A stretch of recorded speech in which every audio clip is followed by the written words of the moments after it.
Hello everyone, welcome to content with cars. നമ്മളൊരു car ലോഞ്ചിന് പോയിട്ട് ഇത്രയധികം കൺഫ്യൂസ്ഡ് ആയിട്ട് ഈ അടുത്ത കാലത്ത് ഒരു സംഭവം ഉണ്ടായിട്ടില്ല. കാരണം ഈ വണ്ടി ഇറങ്ങിയപ്പോൾ ഇവർ ബാറ്ററി ആസ് എ സർവീസ് എന്ന് പറഞ്ഞിട്ട് ബാറ്ററിക്ക് ഒരു സെപ്പറേറ്റ് കോസ്റ്റ്, അതായത് കിലോമീറ്റർ 3.5 രൂപ വെച്ച് കൊടുക്കണം എന്നൊക്കെ പറഞ്ഞു. അപ്പോൾ അത് എന്താണെന്നുള്ളൊരു ചോദ്യം എല്ലാവരുടെയും മനസ്സിലുണ്ടായിരുന്നു. കുറേയധികം കമൻസ് ഉണ്ടായിരുന്നു. ഒരു പോസ്റ്റ് ഇട്ടപ്പോഴത്തേക്കും അതിൻ്റെ ഇടയിൽ എല്ലാവർക്കും 100,000 സംശയങ്ങളാണ് ഇതെങ്ങനെ വർക്ക് ചെയ്യും എന്നുള്ളത്. ഇപ്പോൾ കുറച്ച് കാര്യങ്ങൾക്കൊക്കെ ചെറിയൊരു ക്ലാരിറ്റി കിട്ടിയിട്ടുണ്ട്. ഇപ്പോഴും MGയിലത്തെ ആൾക്കാർക്ക് ഫുള്ളായിട്ട് അറിഞ്ഞുകൂടാ, അല്ലെങ്കിൽ അവർ പറയുന്നില്ല. പല കാര്യങ്ങളും നമുക്കിപ്പോഴും അൺആൻസേർഡ് ആയിട്ടുള്ള പല ക്വസ്റ്റ്യൻസും ഉണ്ട്. എന്നാലും അറിയാവുന്ന കാര്യങ്ങൾ പറയാം. ഇതൊരു മാർക്കറ്റിംഗ് സ്റ്റണ്ടായിട്ട് എനിക്ക് തോന്നിയത്. കാരണം ഇതിൻ്റെ പ്രൈസ് 9.99 ആക്കാൻ വേണ്ടിയിട്ട് അവരിതിൽ ബാറ്ററിയുടെ വില കൂട്ടാണ്ട് ഒരു പ്രൈസാണ് നമ്മളോട് പറഞ്ഞേക്കുന്നത്. ഓരോ കിലോമീറ്ററും നമ്മൾ 3.5 രൂപ വെച്ച് കൊടുക്കണം എന്നുള്ളതാണ്. അത് കൊടുക്കുന്നത് നമ്മൾ ഇതിൻ്റെ ഫൈനാൻസ് ചെയ്തേക്കണ ആരാണോ, ഇവർക്ക് ടൈപ്പ് ഉള്ളത് ബജാജ് ഫിനാൻസും അങ്ങനെ 3-4 കമ്പനികളാണ്. അവർക്കാണ് നമ്മൾ ഈ 3.5 രൂപ വെച്ചിട്ട് നമ്മൾ കൊടുത്തുകൊണ്ടിരിക്കുന്നത് ഓരോ കിലോമീറ്ററിനും. അപ്പോൾ നമുക്കൊരു പ്ലാൻ സെലക്ട് ചെയ്തിട്ട് ഒരു 1500 കിലോമീറ്റർ ഓടിക്കും എന്ന് പറയുകയാണെങ്കിൽ നമ്മൾ ഏകദേശം ഒരു മാസം 5200 രൂപയുടെ അടുത്ത് നമ്മൾ അടയ്ക്കുന്നുണ്ട്. വിച്ച് ഈസ് ലൈക്ക് ഒരു EMI തന്നെയാണ്. ബാറ്ററിക്ക് ഒരു സെപ്പറേറ്റ് EMI പോലെയാണ്. അപ്പോൾ അതുകൊണ്ട് നമ്മൾ ബാറ്ററിക്കാണ് ബേസിക്കലി കോസ്റ്റ് കൊടുക്കുന്നത്. അത് ഒന്നിച്ചൊരു വണ്ടിയുടെ വില എന്ന് പറയുന്നതിന് പകരം ഇവർ സ്പ്ലിറ്റ് ചെയ്ത് പറഞ്ഞു എന്നുള്ളൂ. ഇപ്പോൾ എനിക്ക് വേണമെങ്കിൽ എഞ്ചിൻ ആസ് എ സർവീസ് എന്ന് പറഞ്ഞിട്ട് എഞ്ചിനില്ല, ഈ വണ്ടിക്ക് എഞ്ചിൻ ഇല്ലാണ്ടുള്ള വിലയാണ് ഞാൻ പറയുന്നത്. ആകെ 4 ലക്ഷം രൂപയുള്ളൂ, ബാക്കിയെല്ലാം എഞ്ചിൻ്റെ ആണെന്ന് പറയുന്ന പോലെയാണ്. വലിയ സെൻസൊന്നുമില്ല. നമ്മൾ ആ കാശ് കൊടുക്കേണ്ടിയും വരും. നമ്മൾ EMI ആയിട്ട് പലപ്പോഴായിട്ട് അടയ്ക്കുന്നുണ്ട്. ഇപ്പോൾ ഹോൾ കാറിന് ഒരു പ്രൈസ് ഇട്ടിട്ട് അതിനൊരു EMI കണക്കാക്കുന്ന പോലെ തന്നെ ഉള്ളൂ. MG ഇവിടെ സെപ്പറേറ്റ് ഒരു കോസ്റ്റ് പറഞ്ഞിട്ട് നമ്മളെ കുറച്ചും കൂടി ഒന്ന് കൺഫ്യൂഷൻ ആക്കിയെന്നുള്ളൂ. ലൈഫിൽ ആവശ്യത്തിന് കൺഫ്യൂഷൻ ഉണ്ട്, അതിൻ്റെ ഇടയിലാണ് ഒരു കോസ്റ്റും കൂടിയും കൊടുത്തേക്കുന്നത്. കൂടുതൽ കൺഫ്യൂസ്ഡ് ആവാനൊന്നുമില്ല. It's just like an EMI. തുടക്കത്തിൽ ഞാൻ വിചാരിച്ചത് ഒരു സബ്സ്ക്രിപ്ഷൻ പ്ലാനാണ്. നമ്മൾ ബാറ്ററിക്ക് വേണ്ടി കണ്ടിന്യൂസ് ആയിട്ട് ഇങ്ങനെ സബ്സ്ക്രൈബ് ചെയ്തുകൊണ്ടിരിക്കേണ്ടി വരും. ബാറ്ററി MGയുടെ ആയിരിക്കും, നമ്മൾ അതിന് കോസ്റ്റ് ബെയർ ചെയ്യുകയാണെന്ന്. അങ്ങനെയല്ല, ഒരു 3, 4, 5 വർഷത്തിൻ്റെ ഒരു പ്ലാനിൽ നമ്മൾ EMI പോലെ നമ്മളിങ്ങനെ അടച്ചിട്ട് അവസാനം ബാറ്ററി നമ്മൾ മേടിക്കുകയാണ് നമ്മൾ ചെയ്യുന്നത്. ഇത് സബ്സ്ക്രിപ്ഷൻ പ്ലാനാണ്. ഇത് കുറേ കൂടി എക്സ്പെൻസീവ് ആയതിനെ. കാരണം റെനോക്കിയൊക്കെ പുറത്ത് അങ്ങനെ സോയിക്ക് ഒരു പ്ലാൻ ഉണ്ടായിരുന്നു, ഒരു ബാറ്ററി ലീസിങ് പോലത്തെ ഒരു സംഭവം. ഇന്നിപ്പോൾ ലൈഫിൽ എല്ലാം സബ്സ്ക്രിപ്ഷനാണ്. എല്ലാവരും നിങ്ങളോട് സബ്സ്ക്രൈബ് ചെയ്യാൻ നിർബന്ധിച്ചുകൊണ്ടിരിക്കുകയാണ്. ഈ ഒരു ചാനൽ മാത്രമേ ഉള്ളൂ സത്യം പറഞ്ഞാൽ നിങ്ങളെ കൊണ്ട് സബ്സ്ക്രൈബ് ചെയ്യൂ എന്ന് പറയാത്തത്. പക്ഷേ സബ്സ്ക്രിപ്ഷൻ പ്ലാൻ അല്ല, നമ്മളിതൊരു ഫൈനാൻസ് പോലത്തെ ഒരു പ്ലാനാണ്. അപ്പോൾ ഞാൻ ഈ 9.99 എന്ന് കേട്ടപ്പോൾ ഞാനൊന്ന് സന്തോഷിച്ചു. കാരണം നമ്മൾ റോഡ് ടാക്സ് കൊടുക്കേണ്ടി വരുന്നതാണ് 9.99 ആണോ, അതേപോലെ തന്നെ വണ്ടിയുടെ പ്രൈസിലും 9.99 ആണോ എന്നൊക്കെ ഞാൻ ആലോചിച്ചു. അതുപോലെ തന്നെ ഇൻഷുറൻസിലും നമുക്ക് ചിലപ്പോൾ വണ്ടിയുടെ പ്രൈസ് വെച്ചിട്ട് കൊടുക്കണ്ടല്ലോ, 9.99 വെച്ച് കൊടുത്താൽ മതിയല്ലോ എന്നൊക്കെ ആലോചിച്ചപ്പോൾ അങ്ങനെയൊന്നുമല്ല. MGക്കാർക്കും ഇതിനെപ്പറ്റി വലിയ ക്ലാരിറ്റി ഒന്നും ഉണ്ടായില്ല. 9.99നും ആ ബാറ്ററിയുടെ കോസ്റ്റ് എത്രയാണോ അതും കൂടിയും ചേർത്തിട്ട് തന്നെയാണ് നമ്മൾ വണ്ടിക്ക് ഇൻഷുറൻസ് എടുക്കുന്നത്. അതും കൂടി ചേർത്തിട്ട് തന്നെയാണ് നമ്മൾ റോഡ് ടാക്സ് കൊടുക്കേണ്ടത്. അപ്പോൾ ഇത് ബേസിക്കലി ഒരു മാർക്കറ്റിംഗ് ആണ്. 9.99 എന്ന ഒരു വെറുതെ ഒരു പ്രൈസ് ഉണ്ടാക്കാൻ വേണ്ടി ചെയ്തതാണ്. ചെറിയ രീതിയിൽ ബാക്ക് ഫയർ ചെയ്യുകയും ചെയ്തു. കാരണം ഇത് വന്നു കഴിഞ്ഞപ്പോഴത്തേക്ക് ആൾക്കാർക്ക് 100,000 ക്വസ്റ്റ്യൻസ്. പലയിടത്തും നമ്മൾ ഡെഡ് ഓൺ അറൈവൽ ഇങ്ങനത്തെയൊക്കെ പ്ലാൻ ഇന്ത്യക്കാർക്ക് വർക്ക് ചെയ്യുമോ എന്നൊക്കെ പലരും സംശയം ചോദിച്ചു. അപ്പോൾ MGക്ക് മനസ്സിലായി സാധനം കയ്യിൽ നിന്ന് പോയി എന്നുള്ളത്. അപ്പോൾ അതുകൊണ്ട് ഇവർ ഈ വണ്ടിയുടെ ബാറ്ററി അടക്കം വാങ്ങാനുള്ളൊരു കോസ്റ്റ് എത്രയാണെന്നുള്ളത് അവർ ഉടനെ തന്നെ അനൗൺസ് ചെയ്യുന്നുണ്ട്. ഇപ്പോൾ ആസ് ഓഫ് നൗ 1500 കിലോമീറ്റർ എന്ന് പറയുന്ന ഒരു മിനിമം റണ്ണിങ് ഉള്ള ഒരാൾക്ക് സബ്സ്ക്രൈബ് ചെയ്യാവുന്ന ഒരു പ്ലാനും, അതുപോലെ തന്നെ നമ്മൾ ഓടിച്ച് എത്ര കിലോമീറ്റർ ആണോ ഓടുന്നത് അതിന് ഇക്വലൻ്റ് ആയിട്ട് കൊടുക്കാവുന്ന പൈസയുടെ വെച്ചിട്ടുള്ളൊരു പ്ലാനുമാണ് ഇപ്പോൾ കറൻ്റ്ലി പറഞ്ഞേക്കുന്നത്. ആൻഡ് നമ്മൾ വണ്ടി വിൽക്കുന്ന സമയത്ത് ബാറ്ററിയുടെ കോസ്റ്റ് ഇനിയും കൊടുക്കാനുണ്ട് എന്നുണ്ടെങ്കിൽ അത് അന്നേരം ഔട്ട് റൈറ്റ് ആയിട്ട് നമ്മൾ പർച്ചേസ് ചെയ്യുന്ന പോലെ ലാസ്റ്റ് സെറ്റിൽ ചെയ്യുന്ന പോലത്തെ ഒരു സ്കീമായിരിക്കാം. ഇത് വിൽക്കുന്ന സമയത്ത് എന്ത് സംഭവിക്കും, ഇനി മേടിക്കുന്ന ആളാണോ ബാറ്ററിയുടെ ഇത് പ്ലാനിൽ കണ്ടിന്യൂ ചെയ്യാന്നുള്ള കാര്യങ്ങളൊന്നും ഇപ്പോഴും ക്ലാരിറ്റി ഇല്ല. അതുപോലെ തന്നെ നമ്മൾ ഈ വണ്ടി യൂസ്ഡ് മേടിക്കാൻ പോകുമ്പോൾ ചിലപ്പോൾ വണ്ടിയുടെ ബാറ്ററി ഇതുപോലെ സബ്സ്ക്രിപ്ഷൻ പ്ലാനിൽ കിടക്കുകയായിരിക്കും. നമ്മൾ വണ്ടി മാത്രം മേടിച്ചിട്ട് പോകുന്നുള്ളൂ. ആൻഡ് ഇനിയിപ്പോൾ ഞാനൊരു 2 വർഷം കഴിഞ്ഞ് ഞാൻ വണ്ടി വിൽക്കാൻ നേരത്ത് എനിക്കൊരു 8 ലക്ഷം രൂപ വേണമെന്നുണ്ടാവും. മേടിക്കാൻ വരുന്ന ആൾ ചിലപ്പോൾ ഇനി ഞാൻ ഇത്രയും രൂപ അടയ്ക്കേണ്ടത്, അപ്പോൾ അത്രയൊന്നും പറ്റില്ല, വല്ല 4 ലക്ഷം രൂപ വരാമെന്ന് അയാൾ പറയുമോ. ഇതൊക്കെ അൺആൻസേർഡ് ക്വസ്റ്റ്യൻസ് ആണ്. എന്തായാലും കുറച്ച് കഴിയുമ്പോഴത്തേക്ക് ഇതൊക്കെ ഡീലർഷിപ്പിൽ വന്നു തുടങ്ങുമ്പോഴത്തേക്ക് കൺഫ്യൂഷൻ എല്ലാം മാറും നമുക്ക് വിചാരിക്കാം. നമുക്ക് തൽക്കാലം വണ്ടിയിൽ ഫോക്കസ് ചെയ്യാം. വിൻസർ എന്നുള്ള പേര് ബ്രിട്ടീഷ് ആണെങ്കിലും ആള് അണ്ടർനീത്ത് ചൈനീസ് ആണ്. നമുക്ക് ഇന്ത്യയിലുള്ള എല്ലാ MGകളും മിക്കവാറും ചൈനീസ് ബ്രാൻഡുകളുടെ വണ്ടികൾ എടുത്തിട്ട് റീബ്രാൻഡ് ചെയ്ത് വിൽക്കുന്നതാണ്. So this is a Wuling Cloud. വൂളിങ്ങിൻ്റെ മറ്റൊരു വണ്ടി നമുക്കുണ്ട്, വൂളിംഗ് എയർ. അത് കോമറ്റ് എന്ന് പറഞ്ഞിട്ട് ഇന്ത്യയിൽ വിൽക്കുന്നുണ്ട്.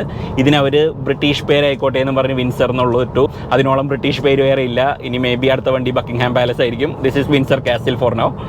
ഇവിടെ മിക്കവാറും എല്ലാ വണ്ടികളും ഇതുപോലെ തന്നെ റീബ്രാൻഡഡ് ആണ്. ഇപ്പോൾ നമുക്കറിയാവുന്ന ഗ്ലോസ്റ്റർ, അത് മാക്സസ് D90 എന്ന് പറയുന്ന ഒരു വണ്ടിയാണ്. അതുപോലെ തന്നെ ഹെക്ടർ ബാജോൺ 530 എന്ന് പറയുന്ന ഒരു മോഡലാണ്. അപ്പോൾ ഇവർ ഈ റീബ്രാൻഡ് ചെയ്തിട്ട് ഇതിനൊരു ബ്രിട്ടീഷ് ഫ്ലേവർ കൊടുക്കാൻ നോക്കാറുണ്ട്. പക്ഷേ you can't hide the Chinese character. ഈ വണ്ടി കണ്ടാൽ തന്നെ നമുക്ക് മനസ്സിലാവും ഒരു ചൈനീസ് ലുക്ക് ഉള്ളതായിട്ട്. ആൻഡ് സ്റ്റൈലിംഗ് നമ്മൾ നോക്കുകയാണെങ്കിൽ ഇറ്റ്സ് വെരി പോളറൈസിങ്. ചിലപ്പോൾ നിങ്ങൾക്ക് ഇഷ്ടമാവും, ചിലപ്പോൾ നിങ്ങൾക്ക് ഇഷ്ടാവില്ല. പറയുമ്പോൾ ഇതിൽ പല സ്റ്റൈലിംഗ് എലമെൻറ്റ്സും നമുക്ക് കോമറ്റ് ആയിട്ട് വളരെയധികം സിമിലാരിറ്റി തോന്നും. കാരണം ഫ്രണ്ടിൽ ഇപ്പോൾ ആ ബോണ്ടിൻ്റെ ചെറിയ സ്ലോപ്പ്, അവിടെ നിന്ന് എക്സ്റ്റെൻഡ് ചെയ്തിട്ട് ആ ബമ്പറിൻ്റെ അവിടെ ഒരു ബൾജ്, അതുപോലെ ഹെഡ് ലൈറ്റ്സിൻ്റെ പ്ലേസ്മെൻറ്റ്, ടെയിൽ ലൈറ്റിൻ്റെ പ്ലേസ്മെൻറ്റ്, അങ്ങനത്തെ കാര്യങ്ങളൊക്കെ നമുക്ക് വളരെ ഫെമിലിയാരിറ്റി തോന്നും. അതിനുള്ള റീസൺ എന്ന് പറഞ്ഞിട്ടുണ്ടെങ്കിൽ ഇത് കോമറ്റ് ഉണ്ടാക്കുന്ന അതേ കമ്പനി വൂളിംഗ് തന്നെയാണ് ഈ വണ്ടി ഉണ്ടാക്കുന്നത് എന്നുള്ളതാണ്. സിമിലർ സ്റ്റൈലിംഗ് ആണ്, ഉള്ളിലും നമുക്ക് കുറേ സിമിലാരിറ്റി ഒക്കെ കാണാൻ പറ്റും. പക്ഷേ എന്നാലും ഇതിൻ്റെ സൈസ് നമുക്ക് ഗ്രാസ്പ് ചെയ്യാൻ ഇത്തിരി സമയമെടുക്കും. This is very substantial. നമ്മൾ റോഡിൽ കാണുമ്പോഴാണ് ഇതിന് ഇത്രയും സൈസ് ഉണ്ടെന്നുള്ള മനസ്സിലാവും. ഇപ്പോൾ നമ്മളൊരു നെക്സോൺ EV അല്ലെങ്കിൽ ഈ ഒരു സെഗ്മെന്റിലുള്ള സോണറ്റും അങ്ങനത്തെ വണ്ടികളൊക്കെ വെച്ച് നോക്കുമ്പോൾ ദിസ് ഈസ് വെരി വൈഡ്. നമുക്ക് കാണുമ്പോൾ നല്ല വൈഡായിട്ട് നല്ല പ്ലാന്റഡ് ആയിട്ടുള്ള പോലത്തെ ഒരു സ്റ്റാൻസ് ഉണ്ട്. വലിയ വീലുകളൊക്കെയാണ്. ഇവർ ഇന്ത്യക്ക് വേണ്ടിയിട്ട് ഈ വണ്ടി ഒന്ന് റേസ് ചെയ്തിട്ടുണ്ട്. അതുകൊണ്ടാണ് ഇതിനെ CUV എന്നും പറഞ്ഞ് മാർക്കറ്റ് ചെയ്യുന്നത്. ഇതൊരു സ്മോൾ SUV എന്നുള്ള പോലെ തന്നെയാണ് അവർ ഉദ്ദേശിക്കുന്നത്. പക്ഷെ എന്നാലും ഒരു SUV സ്റ്റൈലിംഗ് അല്ല. ഇത് കാണുമ്പോൾ കുറച്ചൊരു ഫിയറ്റ് മൾട്ടിപ്ലൈയൊക്കെ പോലെ ഒരു ഫ്രണ്ടിലൊരു എക്സ്ട്രാ ബിറ്റും അതല്ലെങ്കിൽ ഒരു പഴയ പണ്ട് കാലത്തെ ടൊയോട്ടകളിലൊരു 90s കാറുകളിലൊക്കെ കാണുന്ന പോലത്തെ ഒരു റാപ്പ് അറൗണ്ട് ഗ്ലാസും അങ്ങനത്തെ ഒരു കുറച്ച് ഡേറ്റഡ് ഡിസൈൻ പോലെയാണ്. പണ്ട് കാലത്തെ ഒരു കാർ പോലെയാണ് നമുക്കിത് കാണുമ്പോൾ തോന്നുന്നത്. അത്ര മോഡേൺ ആയിട്ട് അത്ര ഒരു സ്റ്റാൻഡ് ഔട്ട് പോലത്തെ ഒരു ഡിസൈനായിട്ടൊന്നും നമുക്ക് തോന്നുന്നില്ല. ആൻഡ് വീൽസൊക്കെ കുറച്ച് സേഫാണ്. ഒരു നോർമൽ 5 സ്പോക്ക് പോലെ തോന്നുന്ന പോലത്തെ ഒരു വീൽസൊക്കെയാണ് ഇതിൽ വെച്ചേക്കുന്നത്. ഇവരിതിൻ്റെ ഫ്രണ്ട് ചെറുതായിട്ടൊന്ന് റേസ് ചെയ്തിട്ട് ഇതിനൊരു കുറച്ചും കൂടിയും ഒരു SUV പോലത്തെ ഒരു സ്റ്റൈലിംഗ് കൊടുത്തിരുന്നെങ്കിൽ ഇത് കുറച്ചും കൂടിയും വർക്ക് ചെയ്തേനെ. പറയുമ്പോൾ അവർ സസ്പെൻഷനൊക്കെ പൊക്കിയിട്ടുണ്ട്, അങ്ങനെ കുറച്ച് പണികളൊക്കെ എടുത്തിട്ടുണ്ട്. പക്ഷേ എന്നാലും വേണ്ട ഒരു സ്റ്റൈലിങ്ങിലുള്ളൊരു ചേഞ്ച് അവർ കൊണ്ടുവന്നില്ല. ആകെ ചെയ്തത് കുറേ ട്രിം അവിടെ ഇവിടെയൊക്കെ ആഡ് ചെയ്തിട്ടുണ്ട്. നമ്മൾ സാധാരണ ആക്സറീസ് ആയിട്ട് മേടിച്ച് വയ്ക്കുന്ന പോലത്തെ കുറേ ട്രിമ്മുകൾ അവിടെ ഇവിടെയൊക്കെ കൊണ്ടുവന്ന് ഒട്ടിച്ചിട്ടുണ്ട്. അത് തന്നെ അവർക്ക് ഇപ്പോഴും സ്റ്റാൻഡേർഡ് ആണോ അതോ ടോപ്പ് എൻഡ് വേർഷൻ അവർ കൊടുത്തതാണോ ഈ ഡീലർ വണ്ടികൾക്ക് മാത്രമുള്ളതാണോ എന്നും ഇപ്പോഴും ഒരു ധാരണയില്ല. ഞാൻ രണ്ടുപേരോട് ചോദിച്ചപ്പോൾ 2 ഉത്തരവാണ് കിട്ടിയത്. കുറേ പേര് പറഞ്ഞു വണ്ടിയിൽ സ്റ്റാൻഡേർഡ് ആയിട്ട് ഇങ്ങനെയാണ് വരുന്നത്, ചിലർ പറഞ്ഞു അല്ലെങ്കിൽ മീഡിയ വണ്ടികൾ മാത്രമാണ് ഇങ്ങനെയാണെന്നുള്ളത്. വണ്ടി നേരിട്ട് ഷോറൂമിൽ വന്നു കഴിയുമ്പോൾ നമുക്കറിയാം ഇത് എങ്ങനെയാണെന്നുള്ളത്. ഒരു മോണോവോളിയം ഡിസൈനാണ് ശരിക്കും പറഞ്ഞാൽ. അതായത് ഒറ്റ ബോഡി പോലെ ഒരു 2 ബോക്സ് അല്ല, നമുക്ക് പകരം ബോണറ്റും ഇതൊക്കെ കൂടി പണ്ട് നമ്മുടെ ദൈവമെറ്റീസിന് ഉണ്ടായിരുന്ന പോലെ അല്ലെങ്കിൽ ഒരു ഹോണ്ട ജാസിനൊക്കെ ഉള്ള പോലെ അങ്ങനത്തെ ഒറ്റ ഷേപ്പാണ്, ഒരു ഫ്ലോയിങ് ഒരു ഷേപ്പാണ് ഈ വണ്ടിക്ക് മൊത്തത്തിലൊരു ബോഡിക്ക് കൊടുത്തേക്കുന്നത്. ബോണറ്റും ഇതൊക്കെ ഒറ്റ പാർട്ട് പോലെയാണ്, സെപ്പറേറ്റ് എലമെൻറ്റ് ആയിട്ട് നമുക്ക് തോന്നൂല. വീലൊക്കെ 18 ഇഞ്ചാണ്, അപ്പോൾ കാരണം നല്ല സൈസ് ഉണ്ട്. ആൻഡ് ഈ ബോഡിക്ക് എത്ര വലിപ്പമുണ്ടെന്ന് മനസ്സിലാക്കാനായിട്ട് നമ്മൾ ഇതിൻ്റെ വീൽ സൈസ് കണ്ടാൽ മതി. കാരണം 18 ഇഞ്ച് വീൽസ് ആണ്. അതിന് നല്ല പ്രൊഫൈലുള്ള ടയറും കൊടുത്തിട്ടുണ്ട്. 215 55 18 ആണ് ടയർ വരുന്നത്. അപ്പോൾ അത് വെച്ചിട്ട് തന്നെ നമുക്കറിയാം ഇതിൻ്റെ ഒരു ഹോൾ ബോഡിയുടെ സൈസ് എത്രയാണെന്നുള്ളത്. ഇന്റീരിയറിലേക്ക് വരികയാണെങ്കിൽ നമുക്ക് കോമറ്റ് ആയിട്ടുള്ള കുറേ സിമിലാരിറ്റീസ് നമുക്ക് കാണാൻ പറ്റും. ഈ ഒരു ഡാഷ് ബോർഡിൻ്റെ ലേ ഔട്ട്, അതുപോലെ തന്നെ ഈ സ്റ്റിയറിംഗിൻ്റെ ഷേപ്പ്, അതുപോലെ ഈ കപ്പ് ഹോൾഡറുകൾ, അതുപോലെ ഈ ഡ്രൈവർ ഡിസ്പ്ലേ, ഇതിൻ്റെ ഗ്രാഫിക്സ്, അങ്ങനത്തെ കുറേ കാര്യങ്ങളൊക്കെ നമ്മൾ കോമറ്റ് ആയിട്ട് ഷെയർ ചെയ്യുന്ന പോലത്തെ കുറേ കമ്പോണൻസ് ഉണ്ട്. ബട്ട് ദെൻ അവിടെ നിന്ന് ഇമ്പ്രൂവ്മെൻ്റ് ആയിട്ട് തോന്നുന്ന പോലത്തെ കുറേ കാര്യങ്ങളുണ്ട്. ഡാഷ് ബോർഡിൻ്റെ അപ്പർ പാർട്ടിൽ ഒരു വുഡ് ഗ്രെയിൻ ഫിനിഷ് പോലത്തെ ഒരു ഓപ്പൺ പോർ വുഡ് പോലെ തോന്നും. പ്ലാസ്റ്റിക് ആണ്, പക്ഷേ ആ ഒരു ഫിനിഷും അതൊക്കെ കൊള്ളാം. ഈ ബ്ലാക്ക് ആയിട്ട് നല്ലോണം ജെല്ല് ചെയ്ത് പോകുന്നുണ്ട്. അതുപോലെ തന്നെ ചെറിയൊരു നിയോഡിയം പോലത്തെ ഒരു ഫിനിഷ് നമുക്ക് ഇവിടെയൊക്കെ കാണാൻ പറ്റും. ഈ ഡോറിൻ്റെ ഈ ഒരു ട്രിമ്മിലൊക്കെ നമുക്ക് കാണാൻ പറ്റും. സ്റ്റിയറിംഗിലും ഉണ്ട് അതിൻ്റെ തന്നെ ഒരു കുറച്ചും കൂടി മ്യൂട്ടഡ് ആയിട്ട് ഡള്ളായിട്ടുള്ളൊരു ബ്രൗൺ പോലത്തെ ഒരു കളറും. ഇവിടെ ഒരു ഫ്ലോട്ടിംഗ് സെൻറ്റർ കൺസോൾ ഉണ്ട്. അതിൻ്റെ ബാക്കിൽ ഇവിടെ ഒരു നല്ല സ്റ്റോറേജ് ഉണ്ട്. ഇവിടെയൊക്കെ ചെറിയൊരു പാറ്റേൺ കൊടുത്തിട്ടുണ്ട്. ഇവിടെ വയർലെസ് ചാർജർ ഉണ്ട്. നമ്മുടെ ഫോണൊക്കെ കറക്റ്റായിട്ട് ഹോൾഡ് ചെയ്യാൻ പാകത്തിന് ചെറിയ 2 സപ്പോർട്ടും അതിൻ്റെ സൈഡിലുണ്ട്. ഇതിൻ്റെ താഴെ വരികയാണെങ്കിൽ നമുക്ക് ഇവിടെ ഒരു കൺസോൾ ഉണ്ട്. അതിലൊരു സ്ലൈഡിങ് ഒരു ടോണോ കവർ പോലത്തെ ഒരു സംഭവം കൊടുത്തിട്ടുണ്ട്. അതിൻ്റെ ഉള്ളിൽ അത്യാവശ്യം സ്റ്റോറേജ് സ്പേസ് ഉണ്ട്. ഇവിടെ AC-യുടെ ഡെഡിക്കേറ്റഡ് കൺട്രോൾസ് ഉണ്ട്. ഡോർ പോക്കറ്റ്സ് ഒക്കെ ആവശ്യത്തിന് സൈസ് ഉണ്ട്. നമുക്ക് ഒരു വാട്ടർ ബോട്ടിലൊക്കെ വെക്കാനുള്ള സ്പേസ് ഉണ്ട്. സ്പീക്കർ ഗ്രില്ലൊക്കെ കാണാൻ നല്ല ഭംഗിയുണ്ട്. എല്ലാ എലിമെൻസിനും ഒരു റൗണ്ട് അല്ലെങ്കിൽ ഒരു റെക്ടാംഗിൾ വിത്ത് റൗണ്ടഡ് എഡ്ജസ് പോലത്തെ ഒരു ഡിസൈനാണ് കംപ്ലീറ്റ് കൊടുത്തേക്കുന്നത്. അപ്പോൾ അതുകൊണ്ട് ക്യാബിൻ കാണാൻ നല്ല വെൽ ഡിസൈൻഡ് ആണ്. നമുക്ക് കാണുമ്പോൾ ഒരു അപ്പീലൊക്കെ തോന്നുന്നുണ്ട്. ഈ ഒരു പവർ വിൻഡോൻ്റെ ഒക്കെ സ്വിച്ചസിൻ്റെ ഫിനിഷും ഇതൊക്കെ നല്ല ഉണ്ട്. സ്റ്റിയറിംഗിലുള്ള സെയിം ഡാർക്ക് നിയോഡിയം പോലത്തെ ഒരു ഫിനിഷാണ്. ഈ ഡോറിൻ്റെ പുള്ളൊക്കെ കൊള്ളാം. ഈ ഒരു ഭാഗമാണ് ഡോർ പുള്ള് ചെയ്യാൻ ഉപയോഗിക്കുന്നത്. അതുപോലെ ഇതിൻ്റെ ഫ്രണ്ട് പാർട്ടാണ് നമ്മൾ ഡോർ ഹാൻഡിലായിട്ട് യൂസ് ചെയ്യുന്നത്. നമ്മളിപ്പോൾ ഇങ്ങനെ ഇരുന്ന് ഓടിക്കുമ്പോൾ വിസിബിലിറ്റി നല്ലതാണ്. ആ പില്ലറൊക്കെ കുറച്ച് എക്സ്റ്റെൻഡ് ചെയ്ത് ഫ്രണ്ട് വരെ പോകുന്നത് കാരണം ചെറിയൊരു ബ്ലൈൻഡ് സ്പോട്ട് ഉണ്ട്. പക്ഷെ എന്നാലും നമുക്ക് റോഡിലൊക്കെ ആണെങ്കിലും ഒരുവിധം എല്ലാം കാണാൻ പറ്റും. വലിയ മിറേഴ്സാണ്. വേറെ ഇൻറ്റീരിയേഴ്സിനെ പറ്റി പറയാനായിട്ട് ഇവിടെ ഒരു വലിയ സ്ക്രീൻ ഉണ്ട്. കാണാൻ വേണ്ടി പാകത്തിന് വലുതാക്കി വെച്ചിട്ടുണ്ട്. പുറത്തുനിന്ന് കണ്ടു കഴിഞ്ഞാൽ ഒരു ഡെസ്ക്ടോപ്പ് PC വെച്ചിട്ട് ഇങ്ങനെ വർക്ക് ചെയ്യണമെന്ന് നമ്മൾ വിചാരിക്കുള്ളൂ. അതുപോലെ ഒരു സ്റ്റാൻഡിലാണ് അത് കൊടുത്തേക്കുന്നത്. It's really huge. 15.6 ഇഞ്ച് ഉണ്ട്. ഇതിൻ്റെ തീമൊക്കെ കൊള്ളാം. ഈ ബാക്കിയുള്ള കളറായിട്ട് മാച്ച് ചെയ്ത് പോകണ പോലത്തെ ഒരു തീമിലാണ്. അതിൻ്റെ ഗ്രാഫിക്സ് ഒക്കെ നല്ലതാണ്. എല്ലാ ഫംഗ്ഷനും ഈ ഒരു സ്ക്രീനിൽ നിന്നാണ് കൺട്രോൾ ചെയ്യുന്നത്. ഫോർ എക്സാമ്പിൾ ഇപ്പോൾ നമ്മൾ മിറർ അഡ്ജസ്റ്റ് ചെയ്യണമെന്നുണ്ടെങ്കിൽ പോലും നമ്മൾ ഈ ഒരു സ്ക്രീനിൻ്റെ അകത്ത് പോയിട്ട് വേണം നമ്മൾ മിററിൻ്റെ അഡ്ജസ്റ്റ്മെൻറ്റ് സെലക്ട് ചെയ്തിട്ട് വേണമെങ്കിൽ ചെയ്യാനായിട്ട്. ഷോർട്ട് കട്ട് ബട്ടൺ നമുക്ക് ഇതുമ്പോൾ കൊടുക്കാൻ പറ്റും. പക്ഷേ എന്നാലും അത് ഓരോ തവണ ടാപ്പ് ചെയ്ത് ചെയ്യണേലും കൺഫ്യൂഷൻ കുറവാണ്. നമുക്ക് സ്ക്രീനിൻ്റെ ഉള്ളിൽ പോയി ചെയ്യാൻ. അതുപോലെ തന്നെ ഹെഡ്ലൈറ്റിൻ്റെ കുറേ ഫംഗ്ഷനാലിറ്റി ഇതിൻ്റെ ഉള്ളിലാണ്. ലോ ബീം, പൊസിഷൻ ലാമ്പ് അങ്ങനെയുള്ള സാധനങ്ങൾ, നമുക്ക് ഹെഡ്ലൈറ്റിൻ്റെ ഹൈറ്റ് അഡ്ജസ്റ്റ്മെൻറ്റ് അങ്ങനത്തെ സെറ്റിങ്സ് ഒക്കെ ഇതിലാണ്. അതുകൂടാണ്ട് നമ്മുടെ റീജൻ അഡ്ജസ്റ്റ് ചെയ്യണ പോലത്തെ മോഡുകൾ, സ്പോർട്ട് മോഡ്, അങ്ങനത്തെ സാധനങ്ങളൊക്കെ ഇതിൻ്റെ അകത്ത് തന്നെയാണ്. ഒരു നിവൃത്തി ഉണ്ടായിരുന്നെങ്കിൽ ഇവർ ഇതിൻ്റെ ഇൻഡിക്കേറ്ററും കൂടി ഇതിൻ്റെ അകത്ത് കൊടുത്തതിനെ നമ്മൾ ഒരു സ്ക്രീനിൻ്റെ അകത്ത് പോയി ഒരു മെനു കൂടി സെലക്ട് ചെയ്തിട്ട് വേണം ലെഫ്റ്റിലോട്ട് റൈറ്റിലേക്ക് എന്നൊക്കെ ഇൻഡിക്കേറ്റർ ഇടാനായിട്ട്. ഭാഗ്യത്തിന് അങ്ങനെയല്ല. ഇൻഡിക്കേറ്ററിന് ഇവിടെ ഒരു നോർമൽ സ്റ്റോക്ക് ഉണ്ട്. അതും കുറച്ച് കൺഫ്യൂസിംഗ് ആണ്. കാരണം നമ്മൾ യൂറോപ്യൻ കാഴ്ച ഓടിക്കുന്നവർ മിക്കവാറും ഇവിടെയാണ് ഇൻഡിക്കേറ്റർ ഓപ്പറേറ്റ് ചെയ്യുക. ഇതിൽ അത് ഡ്രൈവ് സെലക്ടറാണ്. അപ്പോൾ നമ്മളിവിടെ ആർന്ന് കണ്ടിട്ടത് റൈറ്റ് ഇൻഡിക്കേറ്റർ ആണെന്ന് വിചാരിച്ചു കഴിഞ്ഞാൽ റൈറ്റ് അല്ല, അത് റിവേഴ്സാണ്. ഭാഗ്യത്തിന് ഓടുന്ന സമയത്ത് വീഴില്ല. കുറച്ച് ആ കാര്യങ്ങളിലൊക്കെ ഇവരുടെ ഇലക്ട്രോണിക്സ് ഒക്കെ കുറച്ചും കൂടി ക്ലെവർ ആയതുകൊണ്ട് ആ വക കാര്യങ്ങളിൽ പ്രശ്നമൊന്നുമില്ല. ഇതിൽ കുറേയധികം ഫീച്ചേഴ്സ് ഉണ്ട്. ഇപ്പോൾ ജിയോ 7 സബ്സ്ക്രിപ്ഷൻ ഉണ്ട്. ജിയോ ആയിട്ടാണ് ഇവർക്ക് ടൈപ്പ്. അതുകൊണ്ട് ജിയോ ആപ്സ്, ജിയോ ഗെയിംസ്, അതുപോലെ ജിയോ OTT അങ്ങനത്തെ സാധനങ്ങളൊക്കെ ഇതിലുണ്ട്. അപ്പോൾ അതുകൊണ്ട് you R entertained on the move. അതുപോലെ തന്നെ വീട്ടിൽ TV കാണാൻ വേണ്ടി ജിയോ സെറ്റപ്പ് ബോക്സ് ഉണ്ടെങ്കിൽ അതിൽ നമുക്ക് സർവീസ് ബുക്ക് ചെയ്യാം. അതുപോലെ തന്നെ വണ്ടിയുടെ സ്റ്റാറ്റസ് അറിയാം. അങ്ങനത്തെ കാര്യങ്ങളൊക്കെ ഈ വണ്ടിയായിട്ട് നമുക്ക് റിലേറ്റഡ് ആയിട്ടുള്ള കുറേ കാര്യങ്ങളൊക്കെ ഇതുവരെ അലക്സ ആയിരുന്നെങ്കിൽ ഇപ്പോൾ അത് ജിയോ TVയും കൂടി ആയിട്ട് നമുക്കത് ടൈപ്പ് ചെയ്ത് നമുക്ക് വേണമെങ്കിൽ വർക്ക് ചെയ്യിക്കാൻ പറ്റും. അതുപോലെ തന്നെ ഈ സീസണിലെ ട്രെൻഡ് ഡിജിറ്റൽ കീ ആണെന്ന് തോന്നുന്നു.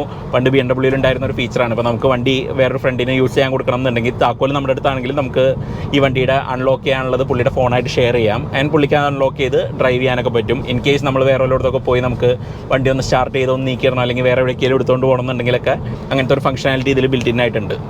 സീറ്റ്സിലേക്ക് വരികയാണെങ്കിൽ നമുക്ക് ഈ സീറ്റ്സ് കാണുമ്പോൾ ഭയങ്കര ഇമ്പ്രസീവ് ആയിട്ട് തോന്നും. പടത്തിലൊക്കെ കാണുമ്പോൾ വളരെ നല്ലതാണ്. കാരണം നമ്മളൊരു അടുത്തൊരു ബട്ടൺ ഡൗൺ സോഫയൊക്കെ പോലെ നമുക്ക് ആ ഒരു പ്രത്യേക ഷേപ്പൊക്കെ അതിൽ ഫോം ചെയ്തിട്ടുണ്ട്. പക്ഷേ ഇത് കാണാനുള്ള ഭംഗി മാത്രമേ ഉള്ളൂ. ഇതിൻ്റെ എക്സിക്യൂഷൻ വളരെ മോശമാണ്. വൺ തിങ്, ഇതിൻ്റെ ലെതർ കണ്ടു കഴിഞ്ഞാൽ വലിയ ക്വാളിറ്റി ഒന്നും തോന്നില്ല. നമ്മളൊരു ചീപ്പ് റെക്സിൻ നമ്മൾ ടാക്സിക്കൊക്കെ അടിക്കുന്ന പോലത്തെ ആ ഒരു ക്വാളിറ്റിയെ നമുക്ക് ഈ മെറ്റീരിയൽ കാണുമ്പോൾ തോന്നുള്ളൂ. എസ്പെഷ്യലി അതിങ്ങനെ കുറേ ഭാഗങ്ങളിലേക്ക് കർവ് ചെയ്തേക്കുന്നതും അതിൻ്റെ ഒരു സ്റ്റിച്ചിങ് വന്നേക്കുന്നതൊക്കെ അത്രയൊരു ഫിനിഷിലൊന്നും നമുക്ക് തോന്നില്ല. രണ്ടാമത്തത് ആ മെറ്റീരിയൽ വല്ലാണ്ട് ചൂടെടുക്കുന്നുണ്ട്. ഇപ്പോൾ ഇതിന് വെന്റിലേറ്റഡ് സീറ്റ് ഉള്ളതുകൊണ്ട് കുഴപ്പമില്ല. പക്ഷേ ആ വെന്റിലേഷൻ ഓഫ് ചെയ്ത് കഴിഞ്ഞാൽ കുറച്ച് നേരം പോലും ഇരിക്കാൻ പറ്റില്ല. പുറമൊക്കെ നല്ലോണം വേർക്കുന്നുണ്ട്. സീറ്റിന് ഇലക്ട്രിക് അഡ്ജസ്റ്റ്മെൻ്റ് ഒക്കെ ഉണ്ട്. നമുക്ക് നല്ലൊരു ഡ്രൈവിംഗ് പൊസിഷനിൽ നമുക്ക് സെറ്റ് ചെയ്യാം. ഇതിൻ്റെ പാർട്ടി പീസ് എന്ന് പറയുന്നത് ഇതിൻ്റെ ബാക്ക് സീറ്റാണ്. അതൊരു 135 ഡിഗ്രീസ് വരെ റിക്ലൈൻ ചെയ്യാം. അപ്പോൾ കാരണം അതൊരു ലോഞ്ച് സീറ്റ് എന്നുള്ള പോലെയാണ് അവർ പറയുന്നത്. നല്ല ലെഗ് റൂം ഉണ്ട്, നല്ല റിക്ലൈൻ ചെയ്തൊക്കെ ഇരിക്കാൻ പറ്റും. ഈ ഒരു ഗ്ലാസ് ഒക്കെ ഉള്ളതുകൊണ്ട് ഇത് തുറക്കാൻ പറ്റില്ല. ബട്ട് ഇതിനൊരു ഷെയ്ഡ് ഉണ്ട്. ഷെയ്ഡ് നമ്മൾ മാറ്റി വെച്ച് കഴിഞ്ഞാൽ നല്ലൊരു ലൈറ്റൊക്കെ നമുക്ക് ഉള്ളിൽ കിട്ടുന്നുണ്ട്. ക്യാബിനൊക്കെ നല്ല ഏരിയ ആയിട്ട് തോന്നും. അതുപോലെ തന്നെ നല്ല ഗ്ലാസ് ഏരിയ ഒക്കെ ഉണ്ട്. അപ്പോൾ അതുകൊണ്ട് you are comfortable in the back seat. ബൂട്ടിലേക്ക് വരികയാണെങ്കിലും ബൂട്ടിൽ നല്ല സ്പേസ് ഉണ്ട്. നമുക്ക് 604 ലിറ്റേഴ്സ് ആണ് ഇവർ ക്ലെയിം ചെയ്യുന്നത്. നമുക്ക് ആ ഫ്ലോർ റേസ് ചെയ്തിട്ട് അതിൻ്റെ അടിയിലും കുറച്ചും കൂടി സ്പേസ് ഉണ്ട്. അവിടെ ഒരു സബ് വൂഫർ ഇരിക്കുന്നത് നമുക്ക് കാണാൻ പറ്റും. ബട്ട് അത് രണ്ടും കൂടി കമ്പൈൻ ചെയ്തിട്ടായിരിക്കണം 604 ലിറ്റേഴ്സ് എന്ന് പറയുന്നത്. അപ്പോൾ അങ്ങനെ പ്രാക്ടിക്കാലിറ്റി സൈഡിലും കംഫർട്ടിൻ്റെ കാര്യത്തിലൊക്കെ വിൻസർ ഒരുവിധം ക്ലാസ് ലീഡിംഗ് ആണ്. ഇപ്പോൾ ഇതൊരു ഡെഡിക്കേറ്റഡ് EV പ്ലാറ്റ്ഫോം ആയതുകൊണ്ട് തന്നെ ഇതിൻ്റെ ഫ്ലോറിലൊക്കെ മിനിമം സ്പേസ് ബാറ്ററിയും സാധനങ്ങളൊക്കെ എടുക്കുന്നുള്ളൂ. ഇപ്പോൾ നമ്മൾ ഇവിടെ ഇരിക്കുമ്പോൾ തന്നെ നമ്മൾ കാലൊക്കെ നീട്ടി നമ്മൾ ശരിക്കും ഡാഷ് ബോർഡിൻ്റെ അടിവരെ പോകുന്നുണ്ട്. ഫയർ ബോളും കാര്യങ്ങളൊന്നും ഇല്ലാത്തതുകൊണ്ട് നമുക്ക് സ്പേസിൻ്റെ കാര്യത്തിൽ യാതൊരു കൺസേണും ഇല്ല. ബാക്കിലും ഫ്ലോറൊക്കെ ഫ്ലാറ്റ് ആണ്. 38 kWh ആണ് വിൻസറിൻ്റെ ബാറ്ററി പാക്ക്. അതിനവർ ക്ലെയിം ചെയ്യുന്ന റേഞ്ച് 331 കിലോമീറ്റേഴ്സ് ആണ്. വണ്ടിയുടെ കൂടെ ബണ്ടിൽഡായിട്ടൊരു 7.2 kW ചാർജറും വരുന്നുണ്ട്. ഫാസ്റ്റ് ചാർജിങ് കേപ്പബിലിറ്റീസ് ഒന്നും വലിയ കാര്യമായിട്ട് അഡ്വർടൈസ് ചെയ്യുന്നില്ല. എനിക്ക് തോന്നുന്നത് 30 kW മാക്സിമം ചാർജ് ചെയ്യുള്ളൂ എന്നുള്ളത് നമുക്ക് പിന്നീട് ടെസ്റ്റ് ചെയ്യാം. വിൻസറിൻ്റെ ബാറ്ററി പ്രിസ്മാറ്റിക് സെൽസ് ആണ്. IP67 റേറ്റിംഗ് ഉണ്ട്. ഇത് ഫ്രണ്ട് വീൽ ഡ്രൈവ് ആണ്. ഫ്രണ്ടിലൊരു മോട്ടറാണ്. ഇതിൻ്റെ മോട്ടർ 136 bhp പവറും 200 Nm ടോർക്കുമാണ് ഉണ്ടാക്കുന്നത്. നമ്മൾ സിറ്റിയിലൊക്കെ ഓടിച്ചെടുക്കാനായിട്ടൊക്കെ നല്ല ഭയങ്കര ഫ്രണ്ട്ലി ആയിട്ട് തോന്നും. മോട്ടറിന് ആ ഒരു എക്സ്ട്രാ പവറോ അല്ലെങ്കിൽ ആവശ്യമില്ലാത്തൊരു കുതിപ്പോ അങ്ങനത്തെ സാധനങ്ങളൊന്നുമില്ല. നമ്മൾ ഇതിൻ്റെ നോർമൽ മോഡിലിട്ട് ഓടിച്ച് കഴിയുമ്പോൾ സിറ്റിയിൽ വളരെ ഫ്രണ്ട്ലി ആയിട്ട് വളരെ കംഫർട്ടബിൾ ആയിട്ട് കൊണ്ടു നടക്കാവുന്ന ഒരു വണ്ടിയാണ്. നമ്മളിപ്പോൾ ഒരു ഹൈവേയിലാണ്. നമ്മളിവിടെ സ്പോർട്ട് മോഡ് എൻഗേജ് ചെയ്തു. ഭീകരമായ ആക്സിലറേഷൻ ഒന്നുമല്ല, പക്ഷേ then it's picking up speed 80, 90.